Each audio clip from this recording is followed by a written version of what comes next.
Anisha atau Nisha. Saya sebenarnya hanya mau cerita. Jadi saya datang ke sini diajak oleh teman saya, namanya Gayatri Adria. Dia udah ikut Tapa Brata 2 kali, yang TB1 sama TB2 1 kali. Jadi dia itu sahabat saya dari SMA.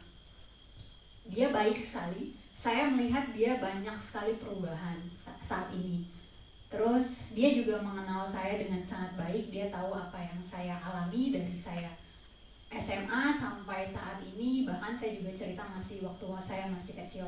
Jadi saya punya banyak sekali trauma-trauma yang mungkin nggak akan bisa dijelaskan dalam waktu 10 menit. Cuman itu ternyata sangat dalam. Saya sudah berobat dalam artian mencoba mencari atau memahami. Karena menurut saya, jika saya memahami, saya mengerti, saya akan lebih gampang ikhlas. Itu terjadi sih. Jadi maksudnya trauma-trauma yang saya alami dari saya masih kecil, sisi baiknya memang membuat saya sangat fokus, sangat konsentrasi. Jadi segala yang saya alami itu jadi distractionnya untuk saya sekolah, walaupun dengan kondisi yang sangat susah payah pada saat itu. Dalam garis besarnya saya sekolah nggak ada support system, lalu secara finansial juga habis-habisan. Buat saya hal-hal seperti itu saya coba tekan dengan saya sekolah dengan baik. Saya sekolah waktu itu di Palembang, saya selesai 3 tahun 7 bulan pada saat itu. Karena konsentrasi saya nggak mau denger yang lain-lain, saya hanya ke sekolah, di rumah sakit, orang udah pulang sih masih di rumah sakit. Pokoknya buat saya itu adalah distraction saya, dan memang saya fokus sekali di situ. Selesai dari situ, 1 tahun yang lalu saya lulus, saya pulang. Terus saya bilang sama adik saya pinjam uang dong gitu, 7,5 juta.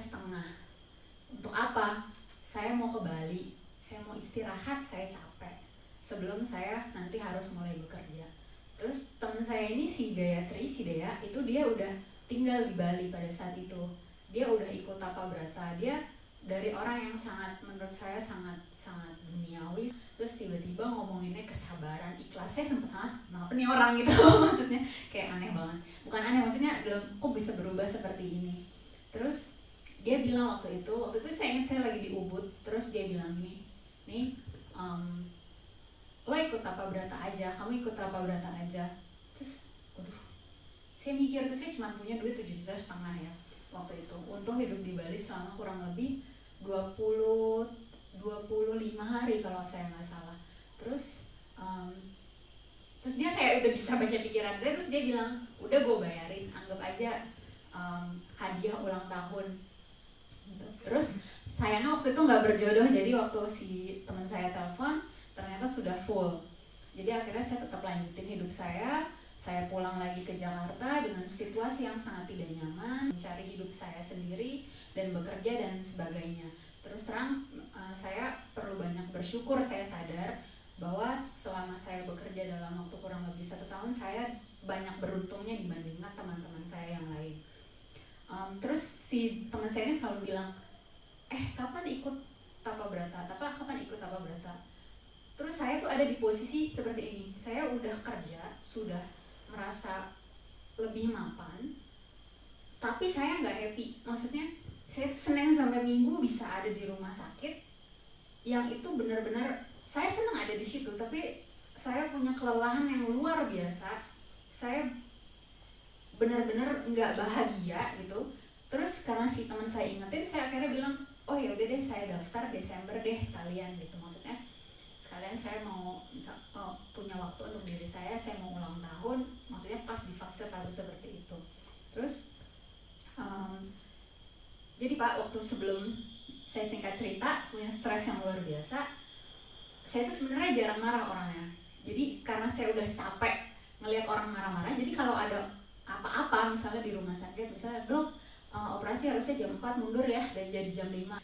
Kalau yang lain tuh Pak, kalau misalnya orang dokter yang pegang pisau, itu tingkat stresnya tinggi, jadi pasti dia akan marah terus. Saya tuh biasanya cuma gini, ya udah kabarin aja, nanti saya cari kopi, nanti saya balik. Sesantai itu saya. Tapi beberapa bulan kebelakangan atau 1 bulan lah tepatnya, saya tuh jadi mudah marah. Sampai perawat saya yang tadinya biasa santai sama saya, kalau SMS-nya atau WA saya udah bilangnya, maaf dok gitu. Kalau udah ngomong maaf dok berarti ini orang udah agak takut nih sama saya gitu. Saya sadarin itu benar, kok saya jadi begini ya. Terus saya punya sakit udah lebih dari 10 tahun. Ini kalau dilihat saya pakai tape di sini. Ini tegang banget. Secara struktur anatomi memang leher saya itu agak lurus, jadi menarik si otot-otot yang di sini. Tapi itu faktor stres. Saya tahu, kan saya dokter, jadi saya tahu ada penyakit namanya psikosomatis, penyakit yang disebabkan oleh stres. Waktu itu karena saya lagi menguras tenaga untuk kerja, saya menjadwalkan operasi itu banyak banget dan berusaha menyelesaikan pekerjaan-pekerjaan saya. Waktu itu saya kesakitan luar biasa. Sakitnya luar biasa. Itu sampai ke kepala, sampai saya nggak bisa ngapa-ngapain. Itu saya nahan sakitnya luar biasa. Saya minum painkiller, saya pakai yang diclofenac gel yang itu, terus ditempel lagi Tiger Balm, terus disemprot lagi lidocaine spray karena benar-benar sakit sekali. Operasinya sih untungnya berjalan lancar, tapi sayanya kesakitan gitu. Terus udah nih, itu hari Senin, hari Jumatnya saya biasanya ada operasi lagi. Itu sakitnya udah nggak ketahan banget. Sampai Pak waktu itu, akhirnya saya nggak tahan sekali, saya naik ke ruangan fisioterapi, terus di US, di ultrasound, biar lemes, ini saya, si bahu saya. Udah hampir 1 minggu mau ke sini, saya kan pikir ya Pak, saya ini mau meditasi, duduk lama nih, gak bakalan kuat deh nih, beneran sakit sekali. Akhirnya 1 hari sebelumnya saya ke dokter saraf, di dry needling sama dia. Terus di stimulus, sakitnya luar biasa waktu dilakukan itu. Bahkan pas terus abis itu dipasang tape seperti ini. Bahkan waktu hari pertama ya Pak Swardike ya, saya ngomong sama Pak Swardike, saya ini punya sakit leher, kayak saya nggak bisa duduk lama.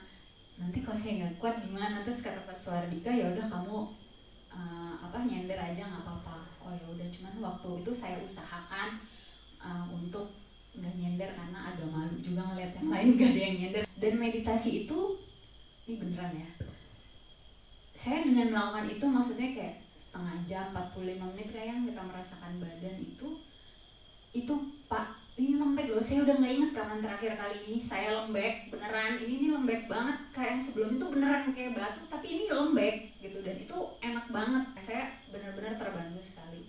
Itu menurut saya yang beneran berasa di fisik saya. Kalau yang lainnya di secara namanya mental atau batin, saya tadi selesai meditasi yang di bawah pohon itu, saya udah nggak ingat kapan terakhir kali saya sebahagia itu. Nggak ingat beneran, karena saya ngejalanin hidup tuh kayak robot. Tadi saya bangun, saya ke rumah sakit, nyetir, terus saya udah ditungguin pasien di sini. Saya nggak punya feel untuk merasakan bahagia sedalam itu. Dan waktu saya meditasi yang hari kelima kalau nggak salah, saya melihat saya, versi bayi saya. Perasaan yang timbul pada saat itu adalah saya tidak pernah sesayang itu, punya unconditional love sedalam itu sama orang kecuali sama dia. Dan itu adalah diri saya. Sampai saya nangis, terus dilanjutin pas meditasi sorenya, kok tadinya saya nangis waktu di sana meditasi, itu udah berubah saya senyum. Saya nggak tahu sih, cuma bilang waktu itu sama, ya berarti mungkin itu diri saya menggambarkannya seperti itu ya. Mungkin itu karena ada yang bilang waktu itu inner child saya tuh rusak, maksudnya karena trauma-trauma yang sangat dalam. Terus saya di situ, saya melihat diri saya dan saya senyum. Saya cuman bilang, maksudnya udah gak usah khawatir, lepasin semuanya,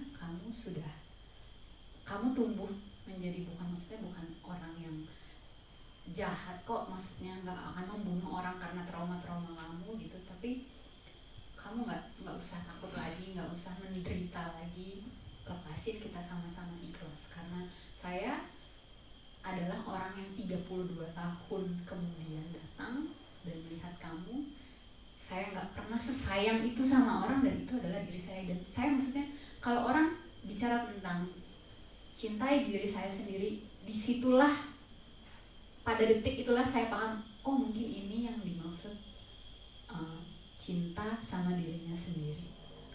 Dan setelahnya, besokannya kayak hari ini, saya benar-benar merasakan diri saya plong gitu. Mungkin kekhawatiran itu akan tetap ada, cuman paling enggak menurut saya ini adalah awal yang bagus buat diri saya sendiri. Dan tentunya kalau saya udah bagus, mungkin mudah-mudahan orang-orang yang di sekitar saya tuh juga ikut bahagia. Jadi saya benar-benar berterima kasih, ini pengalaman yang luar biasa buat saya terharu sekali gitu.